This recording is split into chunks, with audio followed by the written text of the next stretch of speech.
to 118. They beat him about a week and a half ago. Yep. Certainly a different kind of game. Kyrie scored 40 in that game. Different people contributing tonight and able to hold off a Kings team that charged there in the fourth quarter. It wasn't the Nets' best effort defensively of the year, but it almost felt like they knew that they could get baskets whenever they want. That's something that's going to drive Steve Nash crazy.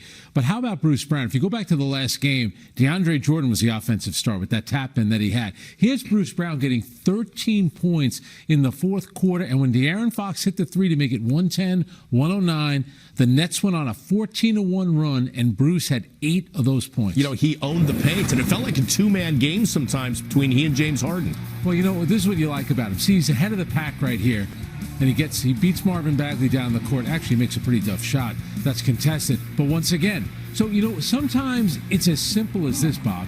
He just plays hard. He runs hard. He's always ahead of everybody. And then late in the game, you don't expect him to knock down three-point shots, but that's what he did. But he's so effective in the paint.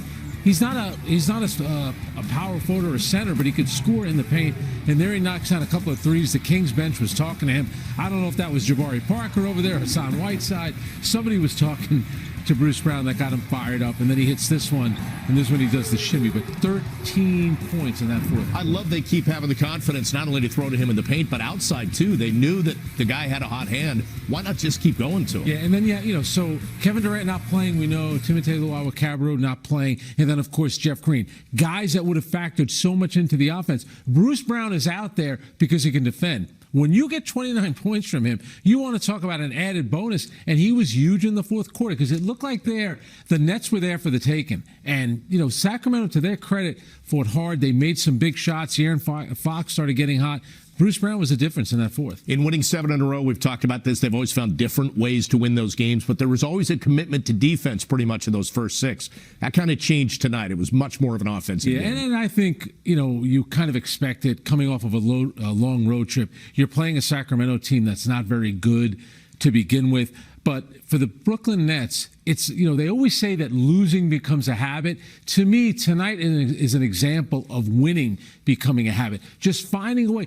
Kyrie Irving was great in the first quarter, really didn't do much the rest of the game scoring-wise. James Harden, of course, was terrific. They needed someone to kind of pull them through, and it was Bruce Brown. Yeah, 14 of Kyrie's 21 in that first quarter, and then just 7 the rest of the way. But typical Mr. Reliable James Harden with his 6th triple-double since joining the Nets. He's been great, and that's why you like what Bruce Brown is doing, running the court, because James Harden is the kind of player, he will look for you. He will pass the ball first. When he gets into the paint and he hits that floater, it always feels like that's his second option. He would rather lob the ball to somebody, whether it's Nicholas Claxton or DeAndre Jordan. He's been outstanding since they got him. There haven't been a lot of Nets players that run down the court like that, like Bruce Brown did, and I think that surprised the Kings a little bit tonight, right? That he was just able to sneak behind him and made it easy on Harden. And, Sacramento is one of the worst teams defensively in the league, and that's an example of no communication and just being lackadaisical. And I like what Bruce Brown was doing. It was almost like he was lulling them into sleep. He knew exactly what he was doing.